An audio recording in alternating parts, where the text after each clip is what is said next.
इस तरह करोड़ों कुटिलपन की बातें गढ़ छोड़कर मंथरा ने कैकई को उल्टा सीधा समझा दिया और सैकड़ों सौतों की कहानियां इस प्रकार बना बना कर कही जिस प्रकार विरोध बढ़े। होनहारवश कैकई के मन में विश्वास हो गया।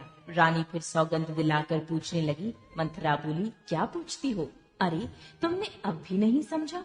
अपने भले बुरे को अथवा मित्र शत्रु को पशु भी पहचान लेते हैं। पूरा पखवाड़ा बीत गया, सामान सजते और तुमने खबर पाई है आज मुझसे। मैं तुम्हारे राज में खाती पहनती हूँ, इसलिए सच कहने में मुझे कोई दोष नहीं है। यदि मैं कुछ बनाकर झूठ कहती होंगी तो विधाता मुझे दंड देगा। यदि कल राम को राज तिलक हो गया तो समझ रखना कि तुम्हारे लिए विधाता ने विपत्ति का बीज बो दिया। मैं ये बात लकीर खींचकर बलपूर्वक कहती हूँ। हे भामिनी, तुम तो अब दूध की मक्खी हो गई। जैसे दूध में पड़ी हुई मक्खी को लोग निकाल कर फेंक देते हैं, वैसे ही तुम्हें भी लोग घर से निकाल कर बाहर करेंगे। जो पुत्र सहित कौशल्या की चाकरी बजाओगी तो घर में रह सकोगी, अन्यथा घर में रहने का दूसरा उपाय नहीं। क्रतु ने विनता को दुख दिया था, तुम्हें कौशल्या देगी। भरत कारगर का सेवन करेंगे, जेल की हवा खाएंगे और लक्ष्मण राम के नायब सहकारी होंगे। कैकई मंथरा की कड़वी वाणी सुनते ही डरकर सूख गई, कुछ बोल नहीं सकती। शरीर में पसीना हो आया और वो केले की तरह कांपने लगी। तब कुबरी मंथरा ने अपनी जीभ दांतों तले दबाई। उसे भय हुआ कि कहीं भविष्य का अत्यंत डरावना चित्र सुनकर कैकई के हृदय की गति न रुक जाए, जिससे उल्टा सारा काम ही बिगड़ जाए। फिर कपटी करोड़ों कहानियां कह कहकर उसने रानी को खूब समझाया कि धीरज रखो। कैकई का भाग्य पलट गया, उसे कुचाल प्यारी लगी। वो बगली को हंसनी मानकर, वैरिण को हित मानकर उसकी सराहना करने लगी। कैकई ने कहा, मंथरा सुन, तेरी बात सत्य है। मेरी दाहिनी आंख नित्य फड़का करती है। मैं प्रतिदिन रात को बुरे स्वप्न देखती हूँ, किंतु अपने अज्ञानवश तुझसे कहती नहीं। सखी, क्या करूं? तेरा तो सीधा स्वभाव है। मैं दायां बायां कुछ भी नहीं जानती। अपनी चलते जहाँ तक मेरा वश चला, मैंने आज तक कभी किसी का बुरा नहीं किया। फिर न जाने किस पाप से देव ने मुझे एक ही साथ ये दुसह दुख दिया।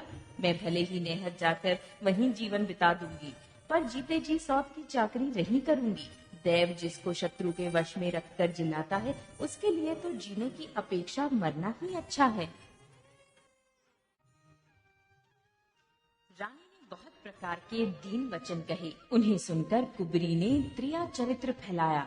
वह बोली, तुम मन में ग्लानि मानकर ऐसा क्यों कह रही हो? तुम्हारा सुख सुहाग दिन दिन दूना होगा। जिसने तुम्हारी बुराई चाही है, वही परिणाम में ये बुराई रूप फल पाएगी। हे स्वामिनी, मैंने जब से ये कुमत सुना है, तब से मुझे न तो दिन में कुछ भूख लगती है और न रात में नींद ही आती है। मैंने ज्योतिषों से पूछा तो उन्होंने रेखा खींचकर, गणित करके अथवा निश्चय पूर्वक कहा कि भरत राजा होंगे। ये बात सत्य है। हे भामिनी, तुम करो तो उपाय मैं बताऊं। राजा तुम्हारी सेवा के वश में है ही। कैकई ने कहा, मैं तेरे कहने से कुएं में गिर सकती हूँ, पुत्र और पति को भी छोड़ सकती हूँ। जब तू मेरा बड़ा भारी दुख देखकर कुछ कहती है, तो भला मैं अपने हित के लिए उसे क्यों ना करूंगी? कुबरी ने कैकई को सब तरह से कबूल करवाकर, अर्थात बलि पशु बनाकर, कपट रूप छुरी को अपनी कठोर हृदय रूपी पत्थर पर टेया, उसकी धार को तेज किया। रानी कैकई अपने निकट के शीघ्र आने वाले दुख को कैसे नहीं देखती? जैसे बलि का पशु हरी हरी घास चरता है, पर ये नहीं जानता कि मौत सिर पर नाच रही है। मंथरा की बातें सुनने में तो कोमल है, पर परिणाम में कठोर भयानक है। मानो वो शहद में घोलकर जहर पिला रही हो। दासी कहती है, हे स्वामिनी, तुमने मुझको एक कथा कही थी, उसकी याद है कि नहीं? तुम्हारे 2 वरदान राजा के पास धरोहर हैं। आज उन्हें राजा से मांगकर अपनी छाती ठंडी करो। पुत्र को राज्य और राम को वनवास दो और सौत का सारा आनंद तुम ले लो। जब राजा राम की सौगंध खा ले, तब वर मांगना, जिससे वचन न टलने पावे। आज की रात बीत गई तो काम बिगड़ जाएगा। मेरी बात को हृदय से प्रिय या प्राणों से भी प्यारी समझना। पापिनी मंथरा ने बड़ी बुरी घात लगाकर कहा, पोप भवन में जाओ, सब काम बड़ी सावधानी से बनाना। राजा पर सहसा विश्वास न कर लेना, उनकी बातों में न आ जाना। कुबरी को रानी ने प्राणों के समान प्रिय समझकर बार बार उसकी बड़ी बुद्धि का बखान किया और बोली, संसार में मेरा तेरे समान हितकारी और कोई नहीं है। तू मुझ बही जाती हुई के लिए सहारा हुई है। यदि विधाता कल मेरा मनोरथ पूरा कर दे तो हे सखी, मैं तुझे आंखों की पुतली बना लूं। इस प्रकार दासी को बहुत तरह से आदर देकर कैकई को भवन में चली गई। विपत्ति कलह बीज है, दासी वर्षा ऋतु है। कैकई की कुबुद्धि उस बीज के बोने के लिए जमीन हो गई। उसमें कपट रूपी जल पाकर अंकुर फूट निकला। दोनों वरदान उस अंकुर के 2 पत्ते हैं और अंत में इसके दुख रूपी फल होगा। कैकई कोप का सब साथ सजकर कोप भवन में जा सोई।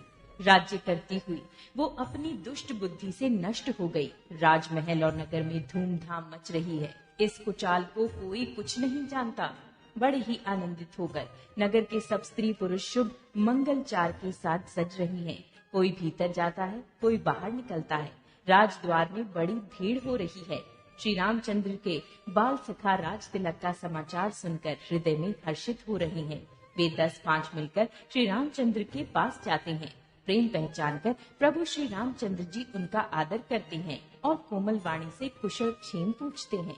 अपने प्रिय सखा श्री रामचंद्र की आज्ञा पाकर वे आपस में एक दूसरे से श्री रामचंद्र जी की बड़ाई करते हुए घर लौटते हैं और कहते हैं, संसार में श्री रघुनाथ जी के समान शील और स्नेह को निभाने वाला कौन है। भगवान हमें यही दे कि हम अपने कर्मवश भ्रमते हुए जिस जिस योनि में जन्मे वहाँ वहाँ उस योनि में हम तो सेवक हों और सीतापति श्री रामचंद्र जी हमारे स्वामी हों और ये नाता अंत तक निभ जाए।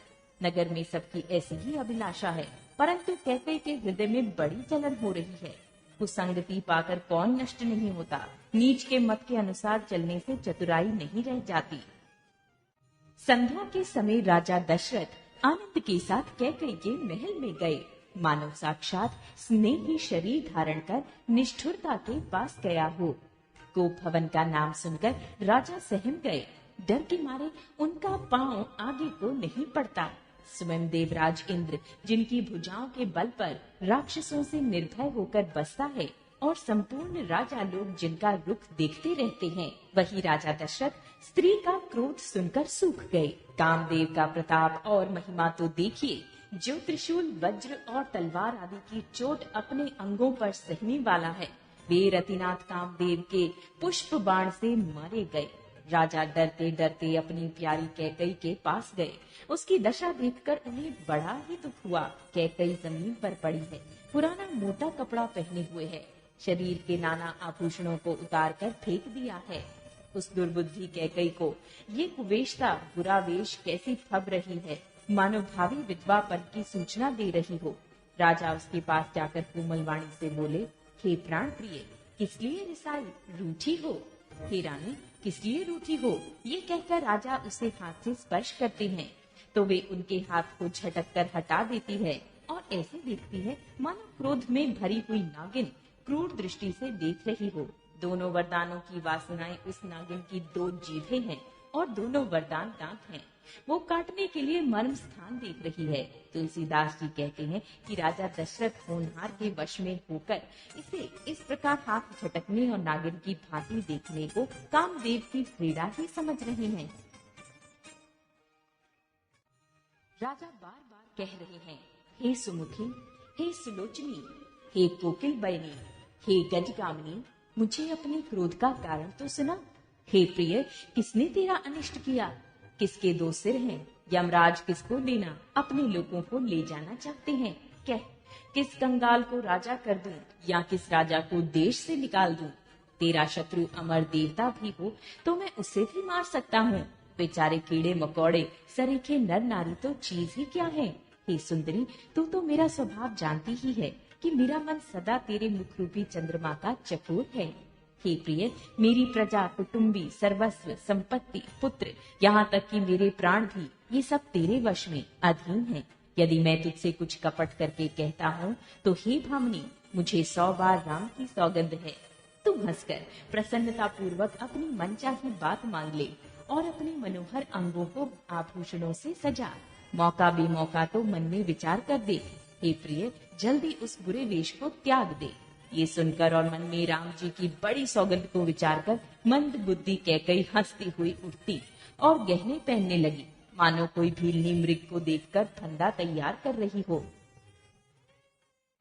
अपने जी में कैकई को सुहृद जानकर राजा दशरथ जी प्रेम से पुलकित होकर कोमल और सुंदर वाणी से फिर बोले, हे भामिनी, तेरा मन चीता हो गया। नगर में घर घर आनंद के बधावे बज रहे हैं।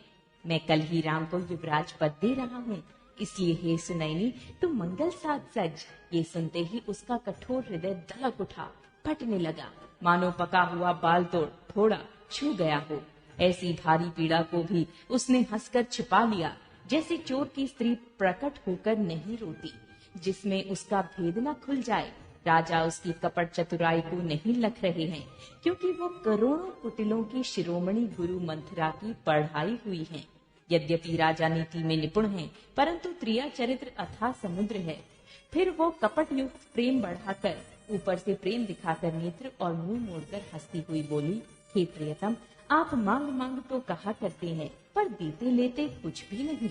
आपने 2 वरदान देने को कहा था, उनके भी मिलने में संदेह है। राजा ने हंसकर कहा, अब मैं तुम्हारा मर्म मतलब समझा। मान करना तुम्हें परम प्रिय है। तुमने उन वरों की थाती धरोहर रखकर फिर कभी मांगा ही नहीं, और मेरा भूलने का स्वभाव होने से मुझे भी ये प्रसंग याद नहीं रहा